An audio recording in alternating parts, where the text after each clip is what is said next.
Hello, primeira série. It's me again. Sou eu de novo, gente. Vim aqui para poder gravar com para vocês a revisão para primeira prova final aí dessa etapa, né? Da primeira etapa aí que a gente vai finalizar nesse ano de 2020. Então, essa aula é uma aula mais revisional aí de tópicos gramaticais que vocês precisam rever aí para poder fazer essa prova final, e eu foquei exatamente nos pontos que eu vou pedir, tá? Que eu vou cobrar na prova final. Então, uma revisão assim meio rapidinha, tá? Vocês são a única turma dessa semana que terão aí 2 videoaulas gravadas, tá? Então, a primeira que eu gravei é o tópico gramatical da sequência da apostila de vocês, porque na semana que vem, na 14ª semana, a gente termina aí o volume 1, né, que era de 6 capítulos, tá? E já pega o volume novo na 15ª semana, tá bom? Então, vamos lá. Primeiro, a gente vai rever aí as classes de palavras, tá? Então, temos aí noun, que é substantivo, pronoun, que é pronome, adjetivo, verbo, advérbio, preposição, conjunção e interjeição. Então, vamos ver aí um pouquinho de cada uma, só para a gente lembrar.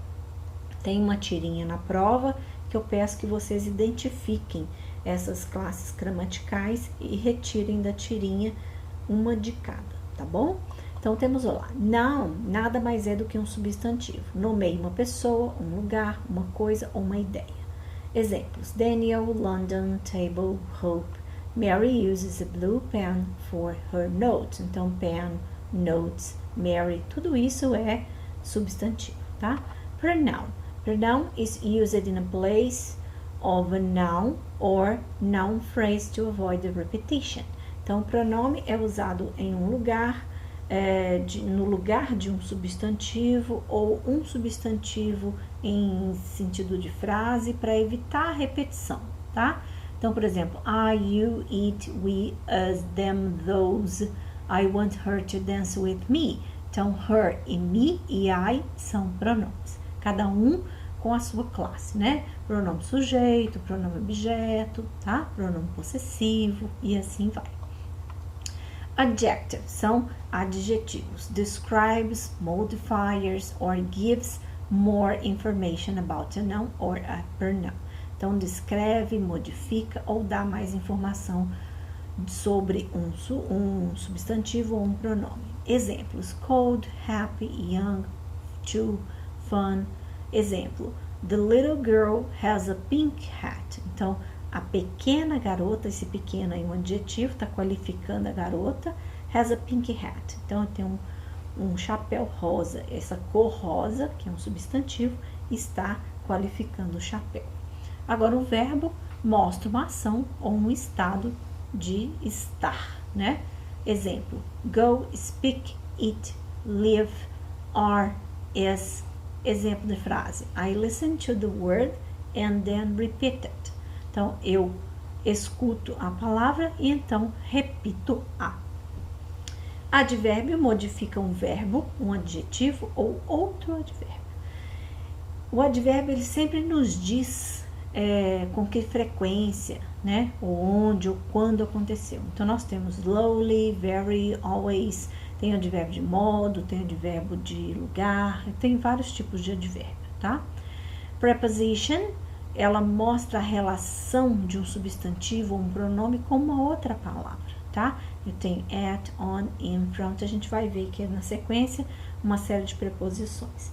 Conjunction, que é a conjunção, que junta duas palavras, duas ideias, frases e nos mostra que elas são conectadas. Então, eu vou usar and, or, but, because, yet, so. O exemplo de frase, I was hot and tired, but I still finished it. Então, eu estava quente e cansada, né? Mas, esse hot aí, calor, né? Estava com calor e cansada, mas eu ainda assim terminei. Interjection, então, interjeição. É uma palavra ou uma frase, é uma sentença que expressa uma emoção forte, a strong emotion, tá? It's a short exclamation, então uma exclamação curta. Por exemplo, ouch. Hey, oh, watch out, wow, tá? Isso tudo aí são interjeções, igualzinho no português, tá?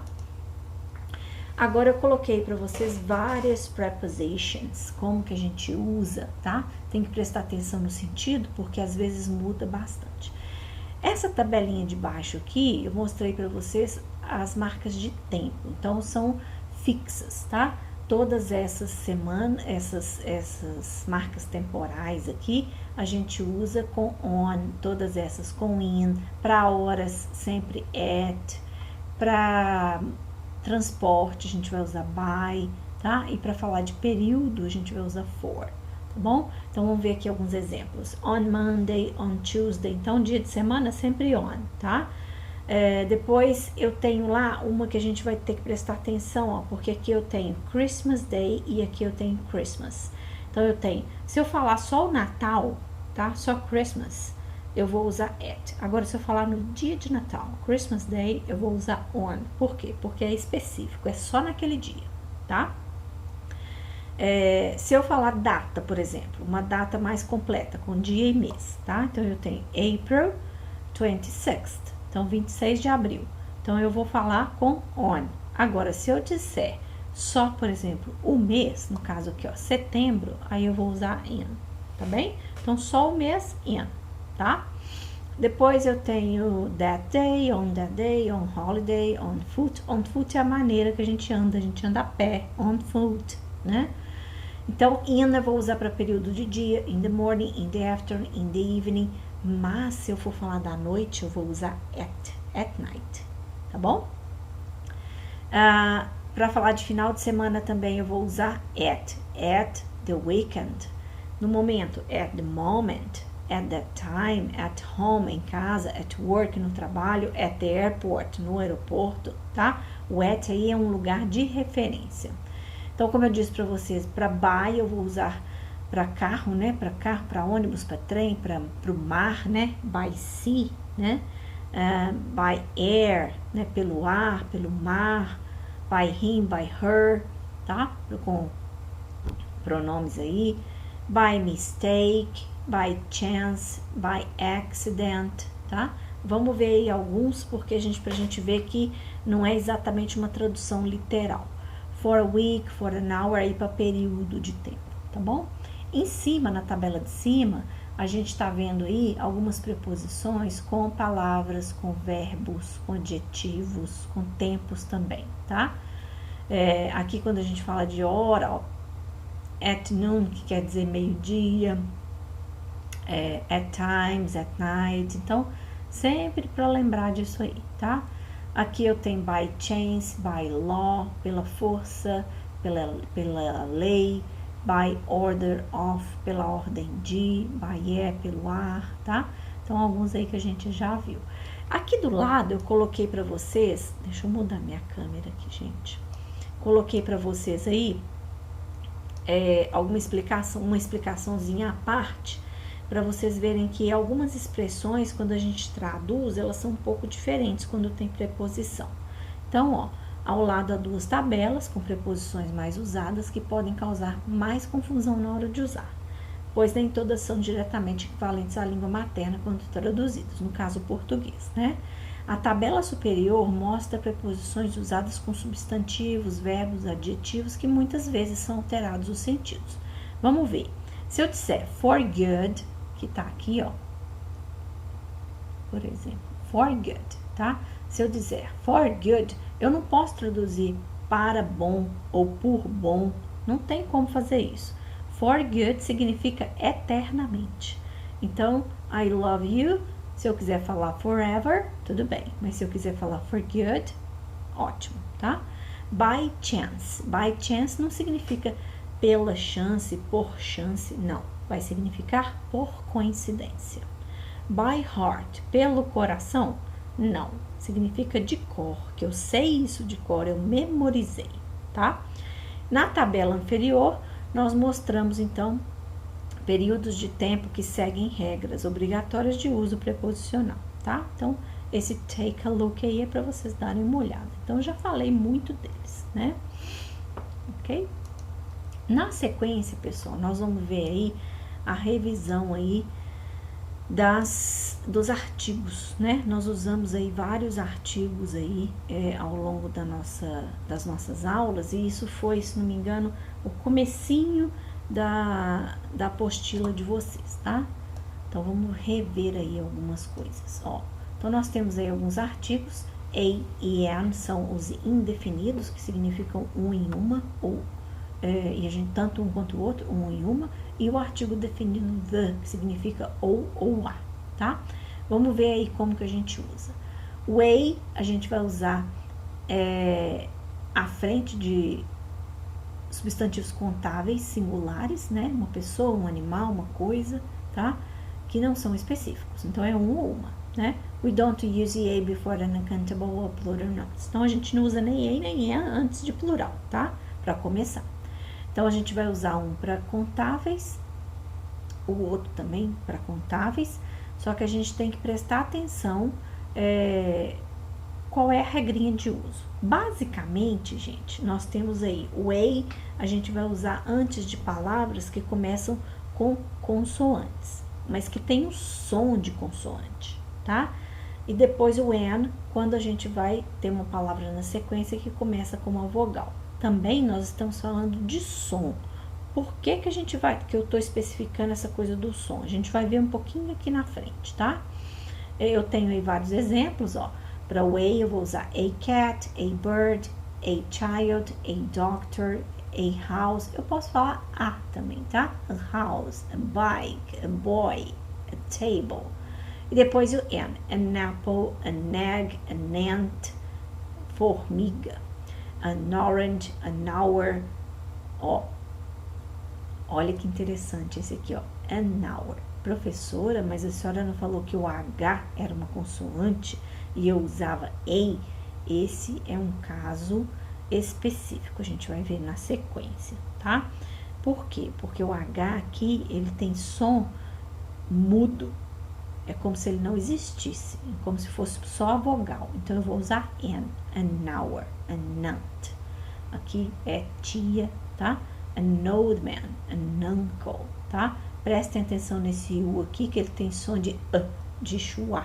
Então, é uma vogal. Eu posso usar o N. Mas tem casos que a gente não vai usar o N para a letra U, tá? O the nós usamos na frente de todos os substantivos. It does not matter. It doesn't matter where the nouns are singular, plural, countable or uncountable. Não importa se é singular, se é plural, se é contável, se é incontável. Desde que seja para descrever alguém ou algo específico ou único. Por exemplo, a Terra, the earth. O mundo, the world. The air, o ar. The weather, o tempo, o clima. The moon, a lua. The president, the CEO, the sun. Coisas únicas, tá? Específicas, ok? Do lado de cá, nós temos aí um gráficozinho de pizza, né? Vamos dizer assim.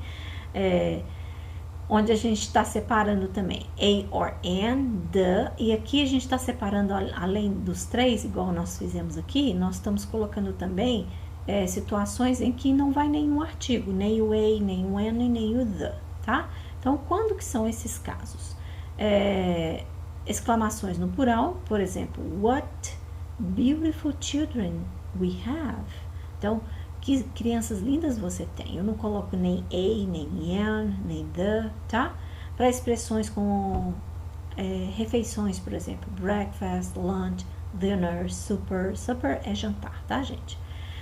Special places, school, college, university, hospital, prison and church.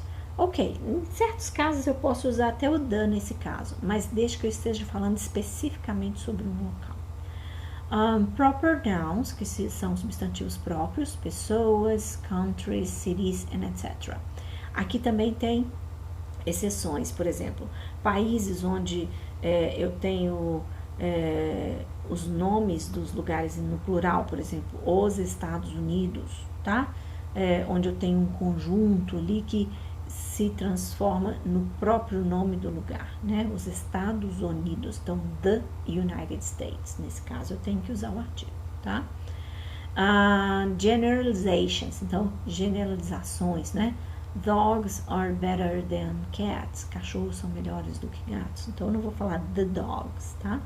A não ser que sejam cachorros específicos, né? Tá bom? Ok, na sequência aí, ó, continuando aí, vamos falar aqui, ó, vamos prestar atenção aqui nessas aqui que são as exceções que eu falei para vocês, ó. Be careful, tenham cuidado. The sound of the letters is important. Então, por isso que eu foquei antes na coisa do som da palavra, tá? Não é simplesmente a regra de antes de consoante eu coloco A e antes de vogal eu coloco N, não. De maneira nenhuma, tá? Eu tenho que prestar atenção no som da palavra. Então, por exemplo, eu tenho a palavra house. Ela se escreve com H, é um som forte de R. E aí, esse H eu vou pronunciar. House. Nesse caso, eu vou colocar o A, house. Seguindo a regra de que antes de consoante eu coloco o A, tá? No caso da palavra uncle, eu tenho aí um som de vogal do schwa, né? Então, eu vou colocar, seguindo a regra, antes de vogal, o artigo N. Mas, quando eu tenho uma palavra com som de H e esse H não é pronunciado, ele é silencioso, ele é mudo, por exemplo, hour, eu não vou colocar o A, embora eu escreva a palavra com consoante. Aí eu tenho que inverter, eu vou colocar N. Então, an hour, uma hora. E a mesma coisa acontece com os sons de U, que não tem o som de A, nem de U, mas tem Y, tá? Quando o som tiver um som de U, o U mesmo de você, aqui, ó, tá escrito aqui, ó, deixa eu pegar meu apontador, aqui, ó, U, tá? Então, university, tá? Se eu tiver esse som, então eu vou inverter a regrinha do E e do N também, tá bom? Vamos ver aqui algumas palavras, ó. Eu tenho, além de hour, eu tenho honor, que é honra, eu tenho honest man, honorable, tá? Que é honrado. No caso do U, eu tenho uniform, unicorn, a unique person. Então, vocês veem que eu vou usar no caso de um adjetivo também, tá? Como aqui, ok? Na sequência, vamos rever aí o present perfect tense e o present perfect continuous. Então, tudo isso na prova final de vocês. O present perfect tense é um passado que começou, que ainda acontece, e vocês têm aí uma aula gravada anteriormente sobre isso. Vocês podem dar uma olhada lá, que ela tá bem mais explicadinha. Deixa eu tirar esse marcador daqui. Vocês podem voltar na aula lá, referente a essa, se não me engano, 10ª semana, tá? Onde tem essa aula aí, explicando sobre o present perfect e o present perfect continuous. Mas revisando aí, ó, o present perfect eu vou usar para ações que não estão terminadas ou situações que não foram terminadas, ou quando eu não quero dizer quando elas acontecerem, tá? Vou usar normalmente com how long, se eu quiser perguntar, tá? Vou falar de uma experiência de vida, por exemplo, I have been to Mexico. Então, eu falei, eu estive no México, mas eu não disse quando eu estive no México, tá? E posso falar também de uma coisa que eu nunca fiz. She has never studied Japanese. Então, ela nunca estudou japonês. Tá? Então, um tempo também sem finalização, né? Unfinished time word, uma palavra que não tenha... por exemplo, se eu falar de algo que aconteceu hoje, eu posso usar o present perfect, porque o meu dia ainda não acabou, né? Que é o caso aqui, ó. She's had lunch today. Então, ela almoçou hoje. Hoje o dia não acabou, eu posso usar o present perfect nesse caso, tá? No caso do presente contínuo, presente perfeito contínuo, present perfect continuous, eu vou usar para ações que terminaram e que não terminaram. Tá? O foco aqui agora, gente, é na ação, tá? Então, por exemplo, I have been living in London for 2 years. Uma ação que estava em progresso, tá? Então, eu vivo em Londres há 2 anos. Então, eu continuei, né? Comecei a viver há 2 anos atrás, continuo vivendo, ok? She's been working here since 2004. Então, ela está trabalhando aqui desde 2004. Então, vejam bem, essa tradução aí do Present Perfect Continuous e do Present Perfect Tense, ela vai se encaixar no presente. Eu posso traduzir no presente ou posso traduzir no passado. Vai depender do meu contexto, tá bom? Por isso que é um tempo perfeito, né? E a gente fala de presente porque começou no passado, mas ainda faz parte do nosso presente, tá bom? Vamos usar também, por isso que tem aqui, ó, present result. Então, é um resultado no presente, né? I've been working. Então, that's why I'm tired. Então, eu estive trabalhando. Esse é o motivo porque eu estou cansada, tá? Temporary situations, ó. Então, situações temporárias. I've been going to the gym a lot recently. Então, eu estive indo para a academia muito, né, recentemente, tá bom? É mais ou menos esse caso aí. Deixei para vocês um recadinho. Nessa videoaula vocês não precisam marcar presença, porque já tem a outra presença lá da videoaula da semana, tá? Isso aí foi mais para vocês poderem revisar aí os pontos mais interessantes, mais que serão pedidos, né, na prova final, tá? Como eu fiz revisão de todas as outras turmas, eu também tinha que fazer com vocês, tá bem? Então, leia atentamente o roteiro de estudos, lá tá pedindo tudo que eu quero que vocês façam na semana. Realize as atividades pedidas na apostila para vocês realizarem uma boa prova. E se quiser, deixa um comentário abaixo aqui com dúvidas. Deixei para vocês aí mais um idiom, piece of cake. Moleza, guys. See ya!